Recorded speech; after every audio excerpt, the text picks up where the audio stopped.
Hi, I'm Edward Cohen. Welcome to Tangent. Hey there, I'm Jeffrey Berman. Fantastic to be here today. I'm Zach Aarons. Couldn't be more excited to be here today. Today on Tangent, we have Michael Rudin, co-CEO of Rudin Management. Hi, Michael. Where does this podcast find you? Hi, guys. It's me again. You find me in my office here in New York City on 51st and Park Avenue in the office. He's in the office. Where else would he be in New York City? Zach, are you bringing us work from work, which is the new work from home? I am working right now from my car, and I am in Rhinebeck, New York, where I've just played a set of tennis at the Rhinebeck Tennis Club, and I await the 2 p.m. pickup of my daughter from farm camp and then back to work from home through the evening. There's no right way of doing stuff. We have a lot of exciting stuff to talk about today, Michael, you being the first official guest to return on the pod. So we're very excited to not only talk about the state of New York real estate, but also what Rudin Management has been up to, as well as Rudin Ventures and some other stuff. So let's talk first New York City real estate. What, in your view, have become nice to haves versus must haves when it comes to amenity space, when it comes to technology solutions, and when it comes to fulfilling the needs of today's workforce? Well, I'm really excited that I'm the first repeat customer here, long-time listener, second-time caller. So I'm excited to be able to say that. Listen, the past decade, it really started pre-COVID, but the past decade of sort of what do we as office owners and landlords provide to our tenants has been going through a fundamental shift. If you think about, let's call it any building built prior to 2015, right? Amenities in office buildings was not really a topic or even a thought. And so it started pre-COVID, but the pandemic really, I'd say, kind of supercharged the topic and the conversation. And, any building that's been built in the last decade, there's generally a pretty robust amenity package, and that varies from building to building. But, it's the food and beverage offering, generally some type of health and wellness, facility or offering, probably a conference or event or sort of flexible space offering. And then, the list kind of goes on and on from there. But I'd say those are sort of like the three, main check the box type of things. If the building can accommodate all of them, it's, looking at existing buildings and how do you retrofit and amenitize things that already exist when you're not designing from scratch. And, there's no one size fits all answer. It's really kind of all over the place. And it really, again, it depends on the size of the building, the, sort of tenant demographics, whether it be existing tenants or tenants you're trying to attract, and sort of thinking about what they would want.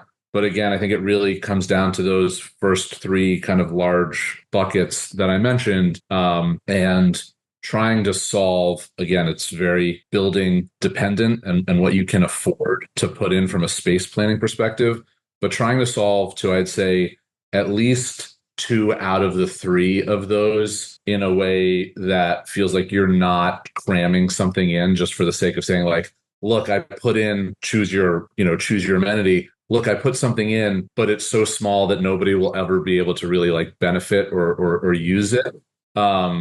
So doing things in a way that makes the space gracious and welcoming and really does provide an outlet and a space for your tenants to go to that's outside of their 4 walls, so that they can just have that breather. And again, whether they're getting food or coffee or, meditating or doing a workout class or, hosting a meeting outside of your office's like 4 walls or traditional space, each one of those things kind of has its own benefit, and right, the importance factor varies by tenant. So it really is kind of an all over the board kind of answer, but that's sort of what goes through our thought process as we look to amenitize our existing building stock. Well, there's also, of course, the money, right? Like our office in New York, I would say, is a solid Class B building. They just spent a fortune redoing the lobby, and I'm not going to say where our office is because I don't want the building owner to get upset, but I'm not sure. You don't want people knocking down your door and like trying to come take meetings with you.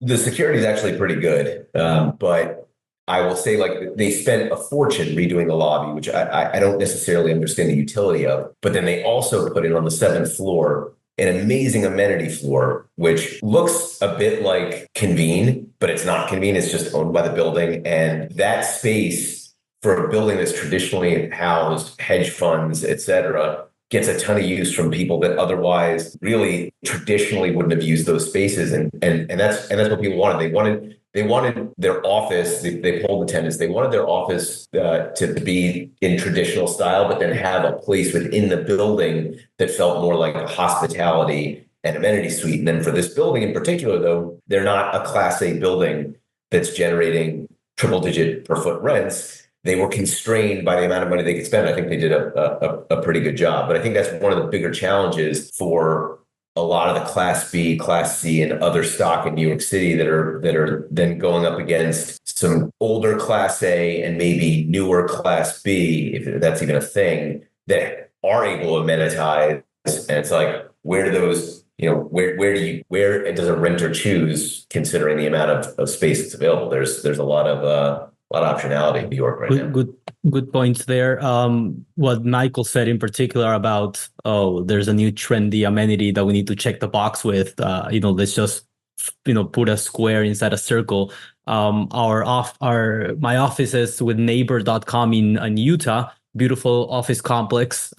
Maybe 80% was dedicated to car parking, and I'm pretty sure a former janitor closet was turned into the gym because you could barely use the treadmill without hitting the nice mirror that they put in. But exactly, yeah, it's about, one thing is starting from scratch. You have a blank canvas, and having too many choices is also an issue. But when you're retrofitting spaces, you have to be mindful not only where they're located, but who you're catering to and what can physically be done in those spaces. Yeah. And, it's about that, space utilization, space planning sort of dynamic and figuring it out.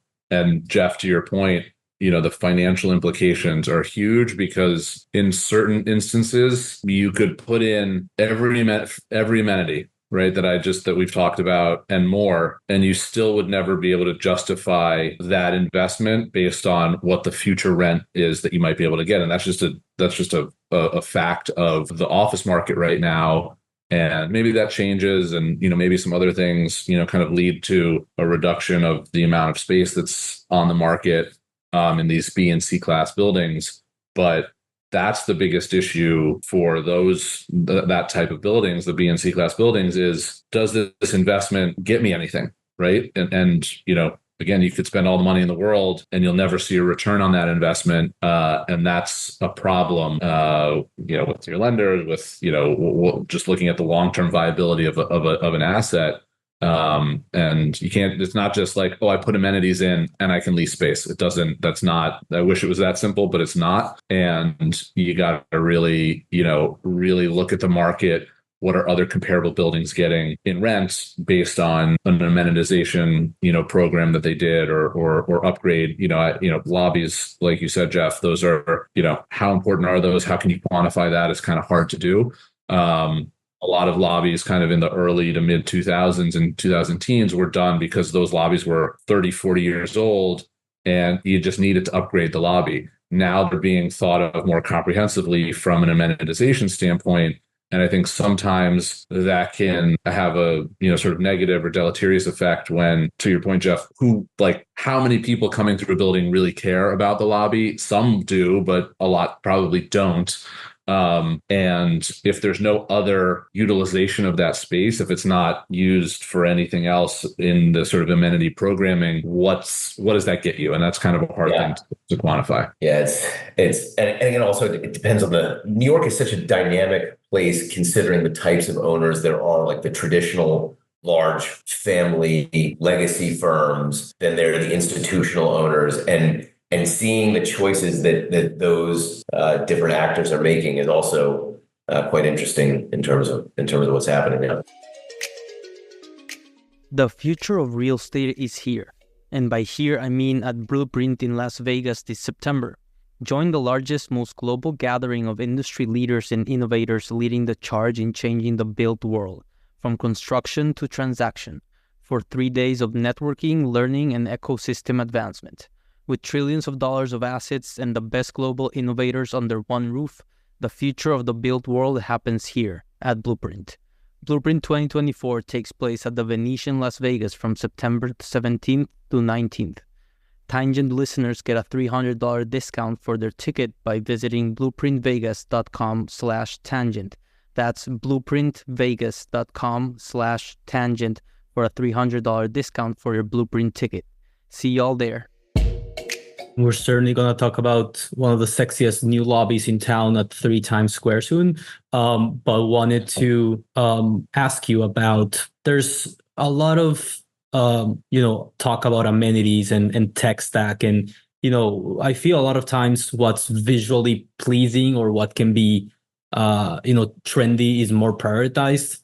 Talk about AI or talk about, more abstract concepts, or just, like you said, the lobby, which is something that is visual to everyone, but how much value does that add up? But I want to talk about something that is even sexier, which is buildings that are profitable.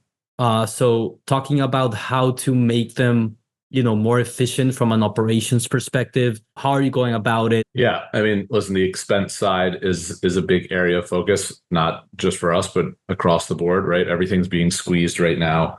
And how do you reduce costs without sacrificing service, right? At the end of the day, we're providing a service to our customers, and we want to make sure that we can provide an equal, if not greater, level of service for a lower cost, right? That's the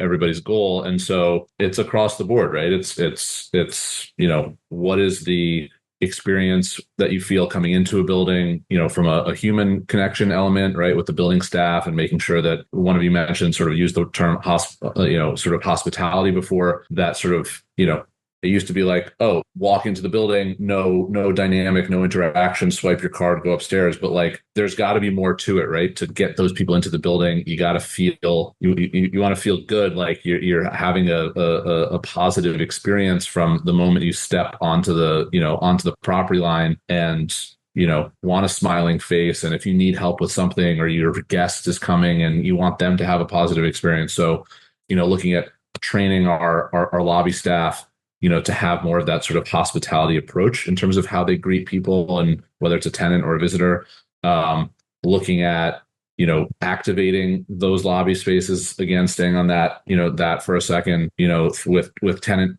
programming and stuff like that, and doing it in an efficient way and a cost-effective way that earns you something. Again, it's kind of hard to quantify sometimes things like that, in terms of what it gets you, other than goodwill. But goodwill can go a really long way. And then, looking at the operational, sort of aspects of the building, and there's sort of, everything from how the building is cleaned, when the building's cleaned, the mechanical systems, utilities, literally everything's in focus right now. There isn't one area of a building's budget that is not being looked at with a fine-tooth comb to say, are we doing this in the best and most efficient and most cost-effective way that we can be? If yes, great. Maybe there's still some efficiencies to be gained. Let's kind of look at that. And if no, then what are the solutions or options to say, we can reduce cost, we can improve service, whatever it may be. We can make the building more efficient. Is equipment old and it needs to be upgraded? And, or is it a sustainability-oriented investment? All of that stuff is on the table right now for assessment, and just trying to, again, refine and reduce as much as possible. Interesting. Let's move on to your portfolio and some of the exciting work you've been doing at 3 Times Square, a workplace that responds to today's workforce needs. What does that mean? Well, 3 Times Square is the second newest building in our portfolio, if that's proper English. We built that building in the late 90s, early 2000s as the headquarters for what was then Reuters, now Thomson Reuters, for their North American headquarters, purpose-built. They were the anchor tenant and leased about 80% of the building. And then we had some other tenants that took the rest. So it's it's newish. It's not brand new, obviously, but it's an interesting sort of case study in that it's new to the market from the standpoint of for the last 20 years or the first 20 years that the building was open from 2001 until 2021. It was not available to the market, right? We did a deal with Reuters. They took 80% of the building, like I said, and then we leased the rest of it during construction or soon after. And so there was never any available space. It was never on the market to rent because every deal we did was a 20-year deal. And so we had this interesting opportunity to, those leases matured and were ending. Thomson Reuters was changing their footprint. Some of the other tenants moved out. And so we had this opportunity, not great timing given the pandemic, but, can't control that, to reposition the building, offer it to the market for the first time in its history. And so, effectively a new building to the market in today's world and to today's tenants.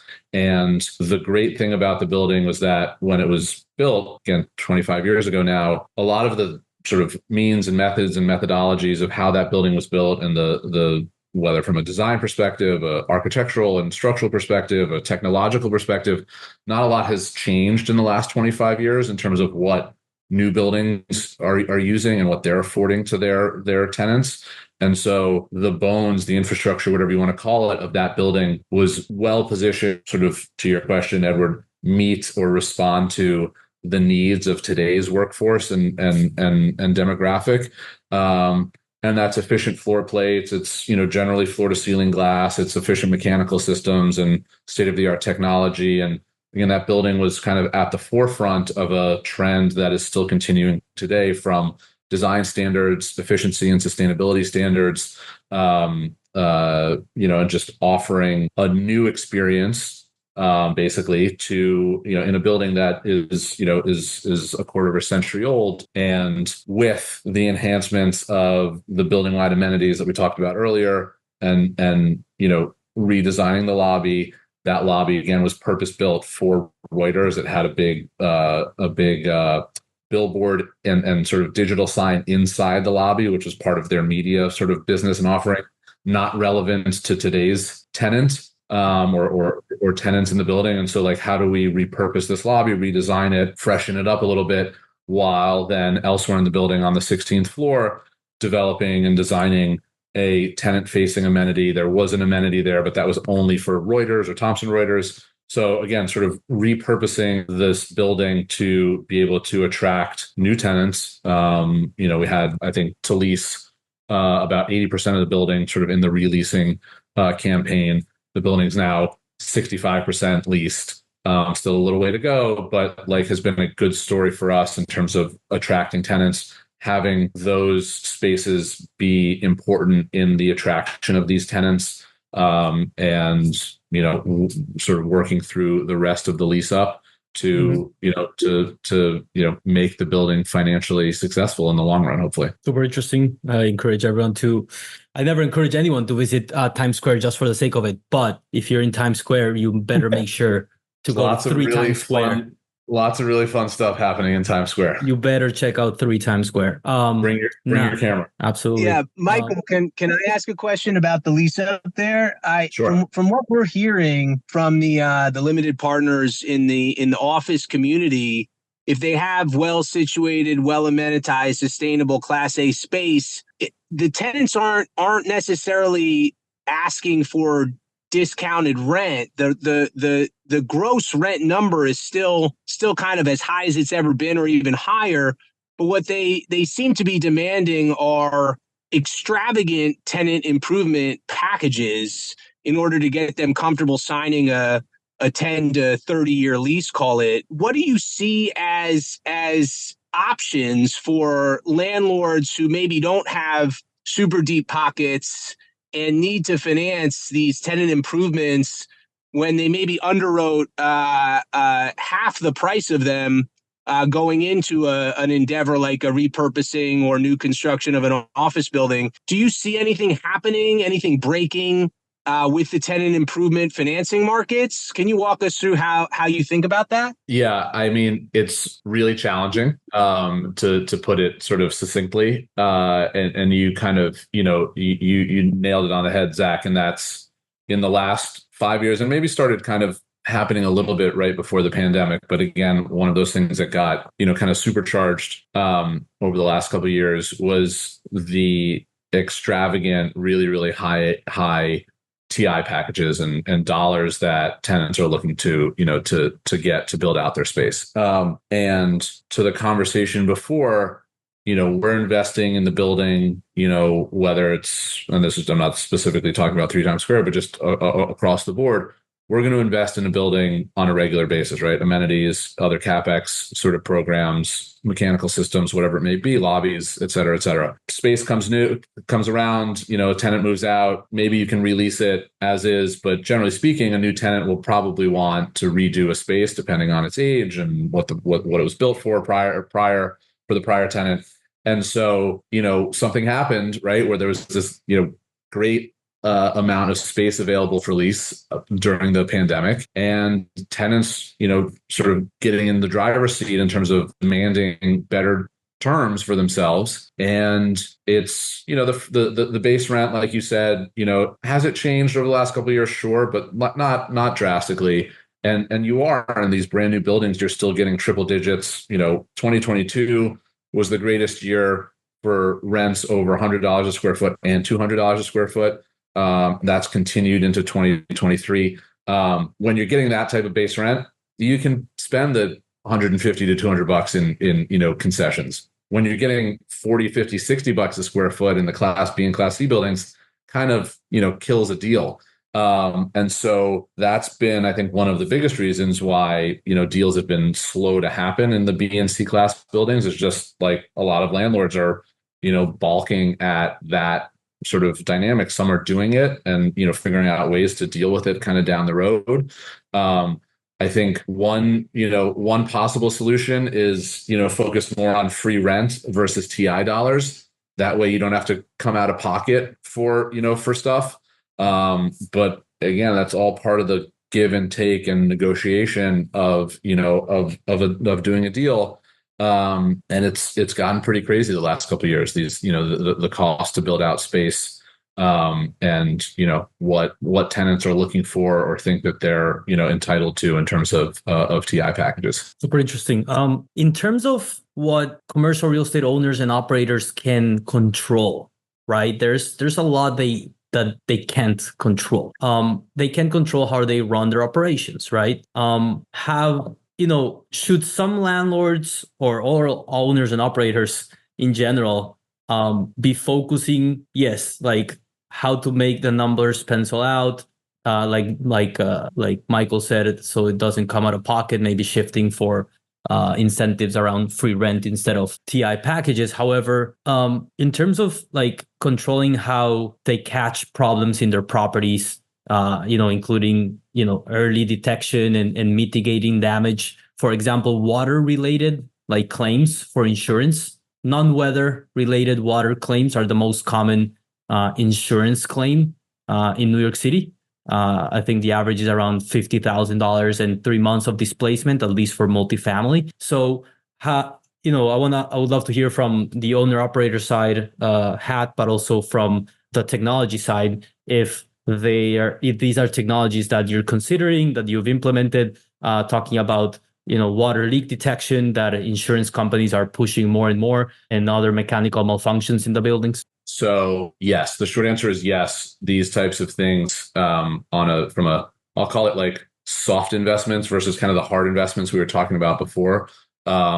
We have been very proactive on that. Pretty sure I talked about it to a good deal a couple of years ago when I was on here. Obviously, I know Jeff and Zach through the sort of the Proptech side of our business.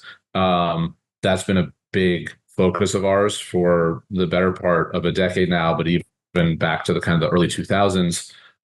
That's a huge component of what we're doing to make the experience, the customer experience better across the board. A lot of things that a customer walking into our building, doesn't matter if it's office or multifamily, may never see or experience or even know is happening, but is contributing to that experience. And then there are tenant facing things that, that we're looking at as well. And again, it's all about making the building better, making the experience better, making the sort of property management aspect of it, the back of house stuff better, so that ultimately we can reduce cost, we can be more efficient, and ultimately at the end of the day, with the goal of making the customer experience journey, whatever you want to call it, better. From the second they walk in the front doors of the lobby to whether they're going to their apartment, their office, doesn't matter. We want to make that experience better, and less costly. We want our insurance costs to come down, to your point, Edward, on water costs.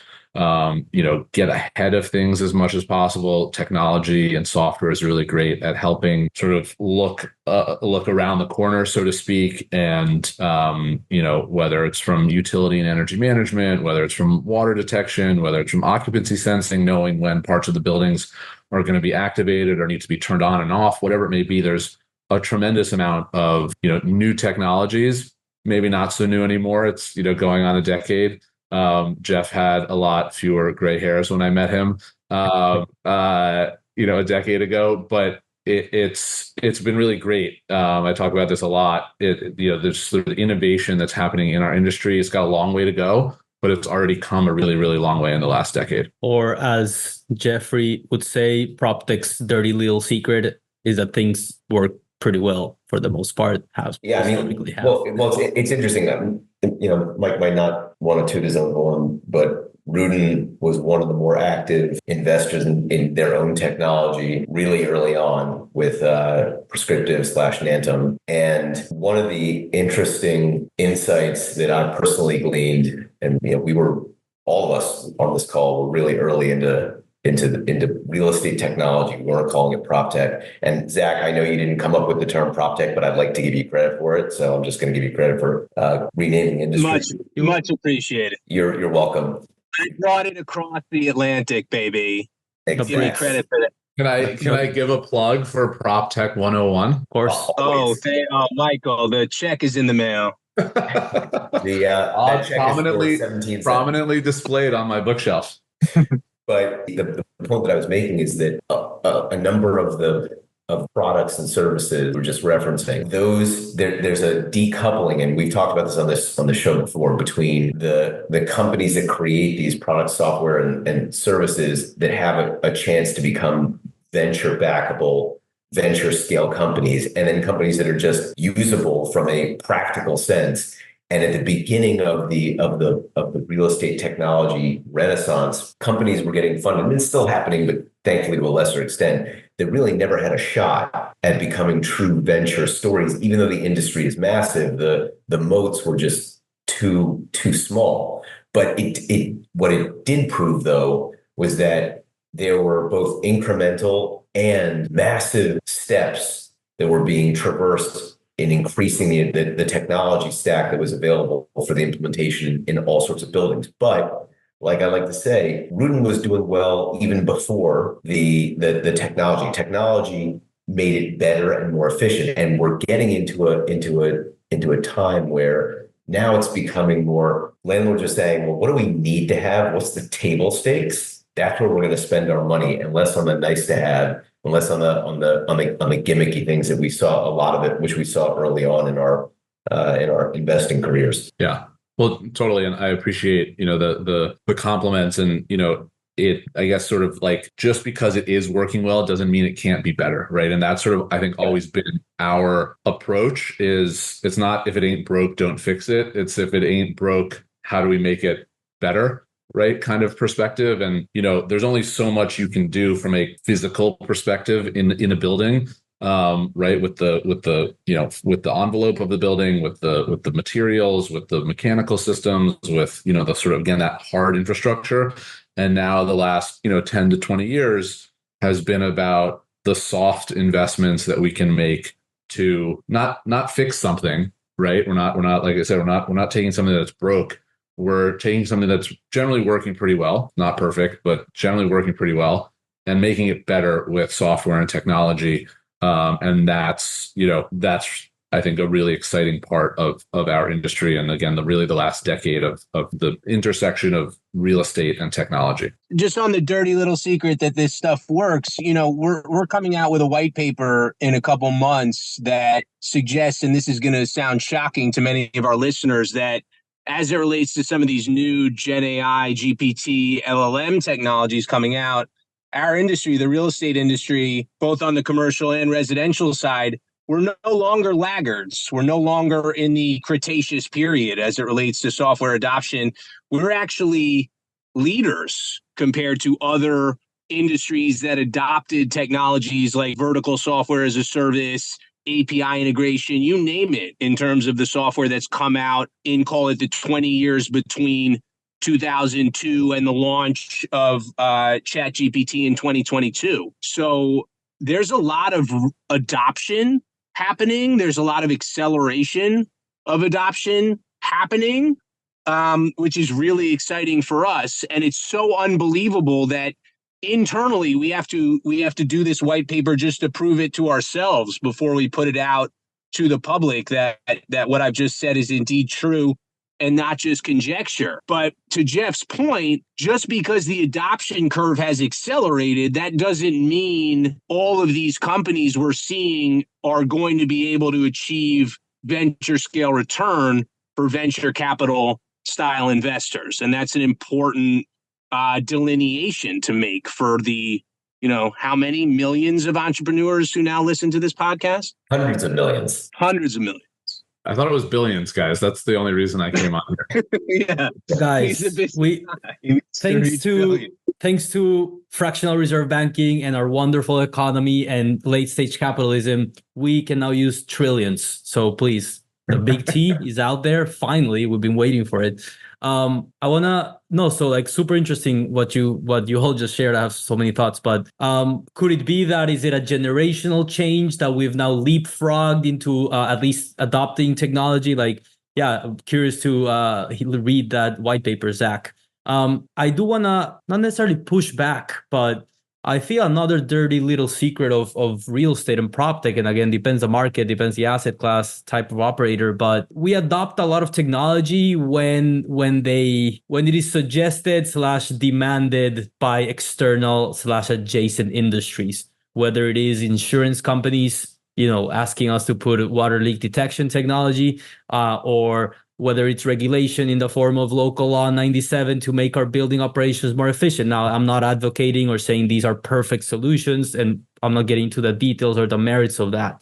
I'm just saying, and I can't blame owners and operators for, if you want to call it, if it's not broken, don't fix it, or dragging your feet. But we tend to adopt a lot of technology only when an external or adjacent industry pushes it. Yeah. I mean, listen, if it ain't broke, why fix it? Right? There's that perspective too.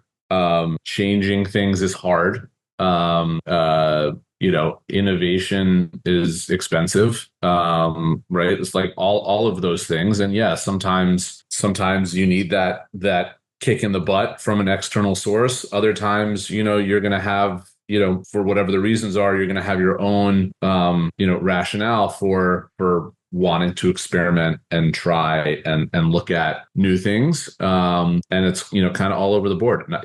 There's plenty of owners and operators and investors who are just like, it's just about the bottom line and get me the best rents and, best cash flows and, whatever it may be. And I don't care about the, even if the efficiencies may be helpful, right? It's too much disruption, it's too much change, it's too much brain damage, et cetera, whatever the rationale is. And it's good enough as it is, keep it rolling.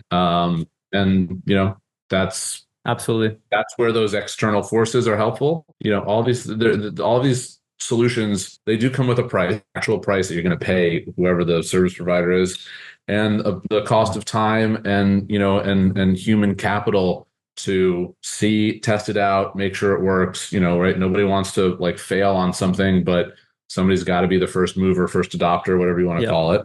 And so it's all about that, sort of that push and pull and balance of it all. Absolutely. Yeah. I think actually to the point you were making about the human capital cost and also externalities, it's interesting. I think all three of us, Zach, Mike and I are invested in Jones in certificate of insurance compliance software. And this is one of our portfolio companies. I can say with confidence that it doesn't do the sexiest thing. And when we first looked at the company years and years ago, none of our limited partners were interested. They were like, we have somebody who does this. And then all of a sudden, the requirements from the insurance companies started getting a little bit more work intensive. And they said, gosh, I wish there was a solution for something to make this easier. It wasn't necessarily required, right? No one made people create an automation software for certificate of insurance compliance, but the industry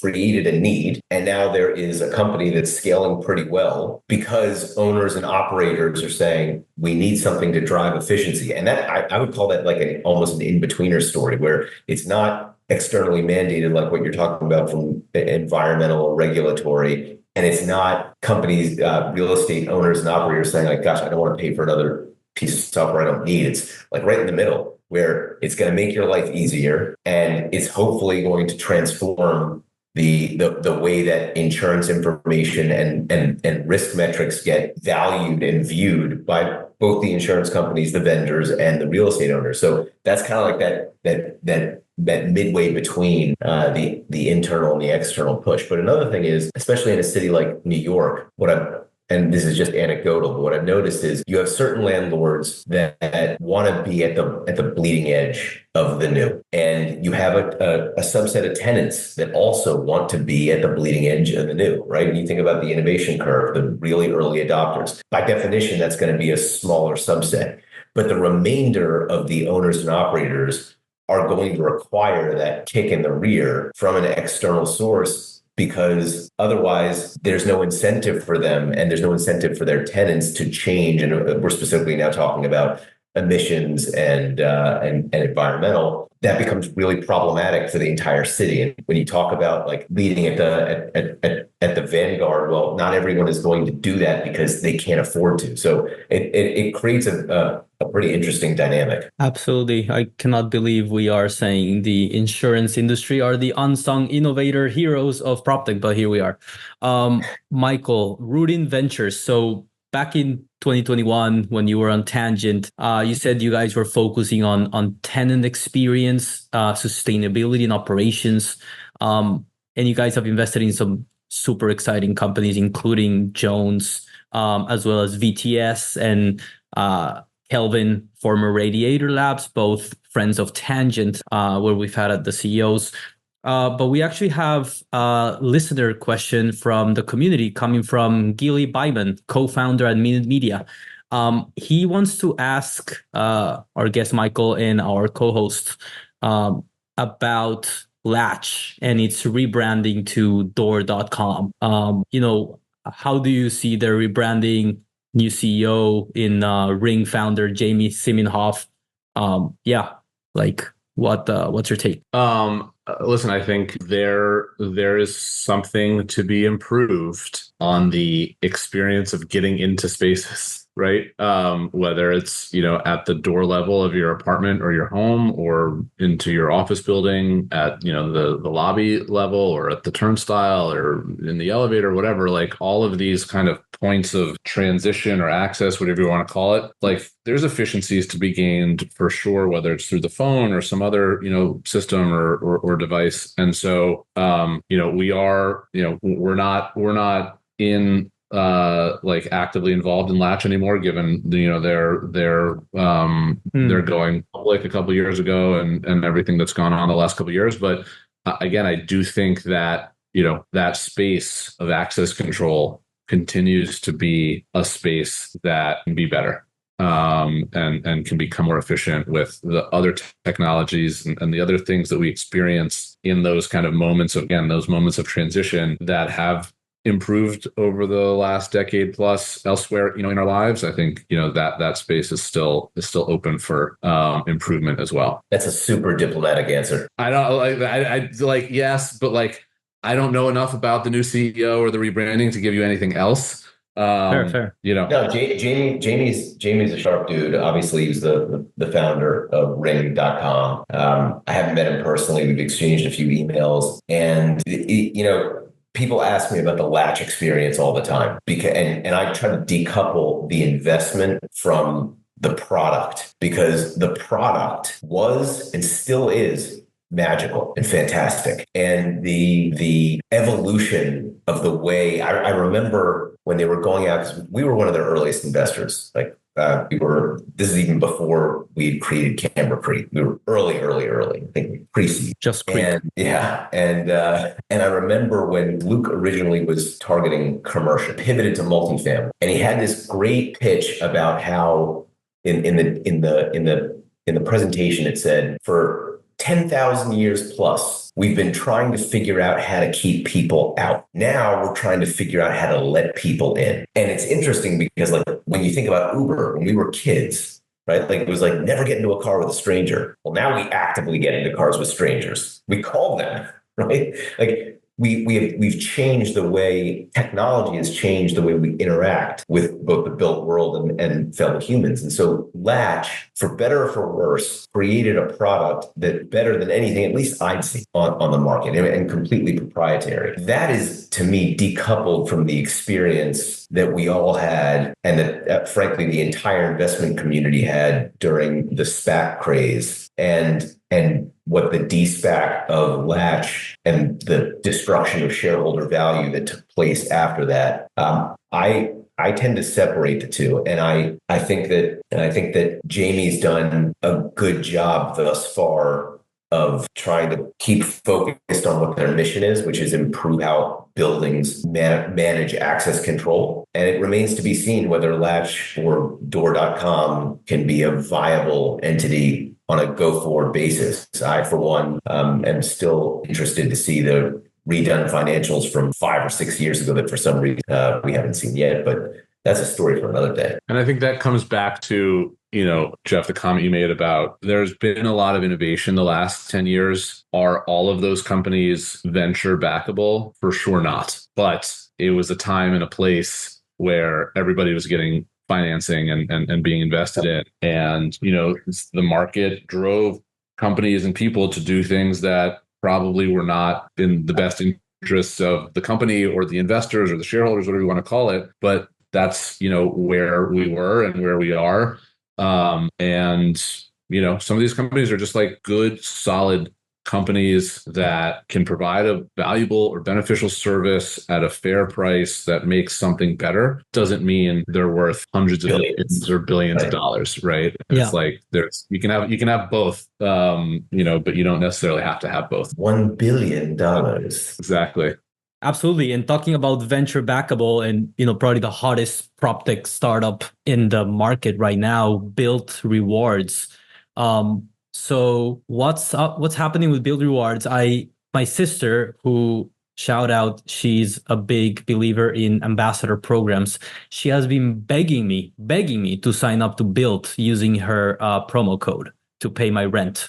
So what's going on with Bilt? Listen, I mean, I don't know why it took so long for the financial sort of industry to come around to, allowing people to pay their rent through their credit cards without a fee, right? It's like, I'm no financial service guru, but I got to imagine that there's like a way to make up that, that money elsewhere. In other transactions and whatever, but like, it's most people's largest fixed expense. And it's sort of like, yeah, no duh. Do you want to earn some points or some loyalty from that on a monthly basis? So, for us, it was, kind of a no brainer to be able to offer it to our tenants. Not everybody, not everybody cares about getting those rewards and those points. We've got pretty good penetration across our portfolio. And, they've obviously done very well across the country in terms of, that loyalty program. And, hope that it keeps going. It's now, sort of transformed into a more of a payment platform and, trying to get as many people on there as possible, regardless of the credit card product. And, sort of see where it all goes. But it's been great for us. Are you guys investors? And I also, yeah, we got in pretty early. Thankfully, we were offered an introduction by another friend in the industry who was getting in one of the early rounds, and had the opportunity to get in then too. So, for context, I knew that, but the reason I wanted to ask that question is one of the things that Ankur did really well is and the way he tells the story is just Ankur Jain, the CEO. Yes, the founder CEO. Yep. He saw the problem and he saw the solution, and he's like, what is the best path for me to get there? But it wasn't just like, okay, let's surround ourselves with a handful of marquee owner operators, of which Rudin in New York City certainly is among. But he also, the partnership path that he went down with both the banks and the vendors, i.e. like Expedia, etc. Like, he did something that took a lot of, this is a very New York word, chutzpah, Jewish word, chutzpah. It took a lot of chutzpah, but he pulled it off. And which is one of the reasons why the company is growing as fast as it is. It is, its growth is heady, one might say. Yeah. I mean, and listen, it's, one of the biggest issues, sort of back to the point before about, is a company, sort of, should it be venture backed, or is it just a company that provides a service? One of the hardest things about our industry is the physical aspect of it. Paying your rent doesn't require any type of hardware, right? You're not having to make a change to your building in any type of physical way. It's a fully digital, online, software backed experience. And like, those are the most venture backable, right? Like, versus so many in our space, this Proptech space, that have been software and hardware. Latch, for example, that makes it a little more challenging to understand, like, what is the value of this company, given that it has the recurring revenue, the fixed revenue, like how does all that work out? And so Bilt has been, one of those where it's pure, financial software, whatever you want to call it. There is no physical change required, and that's a positive. So the Fintech for real estate. Curious what's going to happen. I mean, what's been really covered recently is their deal with Wells Fargo, which is very favorable, but that's also to their credit and to their merit. Convincing top bank in the nation to work with them, I think is very meritful. So TBD in that regard. But so for now, everyone should be paying their rent with Bilt, basically. That's what I'm learning here. Last but not least, Michael, collaboration superpower. If you could choose one person, historic or living, to do a partnership with, who would it be? Interesting. Zach Aarons. Zach Aarons for sure. Wow. And Jeff Berman and Edward Cohen. This collaboration right here. I guess on the spot, the person that comes to mind for me, Zach knows who he is my cousin Carlton, and he's not involved in our business day to day, but he's a super awesome dude. And he is very, I'd say, aesthetically inclined, and has a really cool sort of just aesthetic himself and just design perspective. He's worked in the real estate space over the years from a design consulting perspective. We've never done anything together, so that would be pretty cool. His focus right now has been watches. He just released his third collaboration literally like last week with a watch company, and I love watches, and so that would be a cool thing to do. But just amazing. Design in general with him would be awesome. That's very cool. And besides the Venn living guy who said he wanted to collaborate with his wife, that's great. I think family collaboration is always a good one. And if there's someone that has experience with a fourth generation here at the helm of the company, which we didn't even get to talk about today, but hopefully we will talk about it in our third visit to the pod. I can be your third time caller. And fourth. That's great. Next week. Michael, where can listeners learn more about Rudin Management, Rudin Ventures, and connect with you? Rudin.com, LinkedIn, Instagram. all those digital channels and our buildings. Come rent some space from us. Absolutely. Michael Rudin, co-CEO of Rudin Management. Thank you so much for coming on Tangent today and everything you do, not only for your buildings, your tenants, your managers, but also for the city of New York and through the NYU Rudin Center. Thank you guys so much for having me. Really enjoyed doing this and seeing all of you and even Zach's headshot. Thanks, guys. Bye, Zach. Bye, Zach. Bye, Thanks, everybody. Take care. If you like what you heard, please subscribe, rate, and review Tangent and share the show with a friend. This episode is produced by me, Edward Cohen.